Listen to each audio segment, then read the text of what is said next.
Empuraan cinema കണ്ടപ്പോൾ എനിക്ക് തോന്നിയ 2-3 കാര്യങ്ങൾ ഞാൻ പറയാം. നിങ്ങളിതൊന്ന് കേട്ട് നോക്കും. ആർക്കെങ്കിലും ഇതുപോലെ എന്തെങ്കിലും തോന്നിയിട്ടുണ്ടെങ്കിൽ കമന്റ് ചെയ്യൂ, നമുക്ക് അതിനെക്കുറിച്ച് സംസാരിക്കാം. ഒന്നാമത്തെ കാര്യം, ലൂസിഫർ കണ്ടപ്പോൾ എനിക്ക് കിട്ടിയൊരു വൈബ് എന്താന്ന് വെച്ച് കഴിഞ്ഞാൽ, സ്റ്റീഫൻ നെടുമ്പള്ളി എന്നുള്ളത് ഒരു ഓൾട്ടർ ഈഗോ ആണ്. പുള്ളി നമ്മുടെ കേരളത്തിലാണ് മുണ്ട് ഉടുക്കും, മുണ്ട് മടക്കി കുത്തി ആൾക്കാരിനെയൊക്കെ ഇടിച്ചിടും. ഓക്കെ, സംഭവം നൈസ് തന്നെയാണ്. പക്ഷേ എബ്രാം ഖുറേഷി എന്ന് പറഞ്ഞിട്ട് കാണിച്ചല്ലോ അവസാനം, അതിന് എനിക്ക് മനസ്സിലായത് എന്താന്ന് വെച്ച് കഴിഞ്ഞാൽ, ഈ ഗോഡ് ഫാദർ സിനിമയൊക്കെ ഉണ്ടല്ലോ, അതിൽ ഈ മൈക്കൽ കോർലിയോൺ, വീറ്റോ കോർലിയോൺ എന്നൊക്കെ പറഞ്ഞിട്ടുള്ള ആൾക്കാരില്ലേ, അതായത് ഭയങ്കര പവർഫുൾ ആയിട്ടുള്ള ആൾക്കാരാണ്. ഇന്റർനാഷണൽ നെക്സസ് എന്നൊക്കെയാണല്ലോ അവർ പറയുന്നത്. അപ്പൊ അതിന്റെയൊക്കെ ഹെഡ് ആയിട്ടുള്ള ഒരാളാണ്. അപ്പൊ അവരെങ്ങനെയായിരിക്കും ഒരു പ്രശ്നമൊക്കെ വരുമ്പോൾ ഇടപെടുക? നേരിട്ട് പോയിട്ട് അടിച്ചു വീഴ്ത്തി അങ്ങനെ ആയിരിക്കോ, അല്ലെങ്കിൽ ബുദ്ധിയും ആ കൂടെയുള്ള ആൾക്കാരിനെയൊക്കെ ഉപയോഗിച്ചിട്ടായിരിക്കോ ചെയ്യുക? ലൂസിഫറിന്റെ അവസാനം തന്നെ നിങ്ങളൊന്ന് ആലോചിച്ച് നോക്കൂ. സയ്യിദ് മസൂദ് വന്ന് ഈ ഇവരിനെയൊക്കെ അടിച്ച് ഇട്ട് രാജാവിനെ വഴിയൊരുക്കുന്ന പോലെ അങ്ങനെയല്ലേ ആ സീൻ വരുന്നത്. അപ്പോഴല്ലേ ആ ഒരു ഓറ അവിടെ ഉണ്ടാവുന്നത്. അല്ലാതെ മോഹൻലാലിനെ ആ ബ്ലാക്ക് ഷർട്ടൊക്കെ ഇട്ടിട്ട് വന്നിട്ട്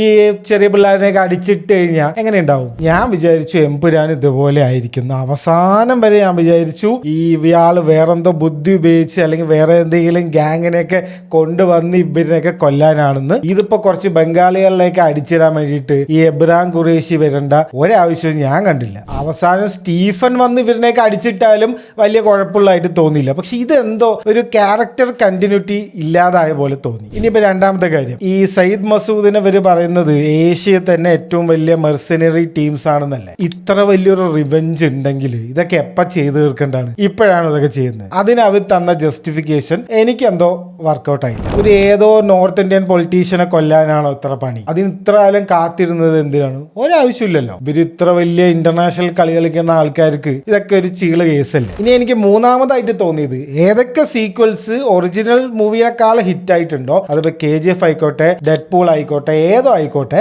ഒറിജിനൽ മൂവിന്റെ ഒരു മീറ്റർ ഉണ്ടാവും. അതായത് ഒറിജിനൽ മൂവിയിൽ കോമഡി ആക്ഷൻ ആണെങ്കിൽ, അല്ലെങ്കിൽ KGFല് എലിവേഷൻ സീൻസും മാസ് ഡയലോഗ് ഒക്കെ ആണെങ്കിൽ അതേ മീറ്ററിൽ തന്നെ ആയിരിക്കും ഈ സെക്കൻഡ് പാർട്ടും. ഇല്ലെങ്കിൽ ആൾക്കാർക്ക് ഇതെന്താ അത് രണ്ട് സിനിമ പോലെ ഉണ്ടാവും. ലൂസിഫർ മുരളി ഗോപിയും പൃഥ്വിരാജൊക്കെ ചെയ്തു വെച്ചിരിക്കുന്നത് ഒരു ക്ലാസ് ഐറ്റം ആയിട്ടാണ്. പക്ഷെ എമ്പുരാനിക്ക് വന്നപ്പോൾ സ്റ്റൈൽ ഓവർ സബ്സ്റ്റൻസ് കുറച്ച് കൂടിപ്പോയി. ലൂസിഫറിന്റെ ഒരു ചാം ഉണ്ടല്ലോ, റിപ്പീറ്റ് വാല്യൂ ഉണ്ടല്ലോ, അത് എനിക്ക് എമ്പുരാനിൽ കിട്ടിയില്ല. പക്ഷെ എന്ന് കരുതി ഒരു മോശം സിനിമയാണെന്നല്ല, ഒരിക്കലും ഒരു മോശം സിനിമയല്ല.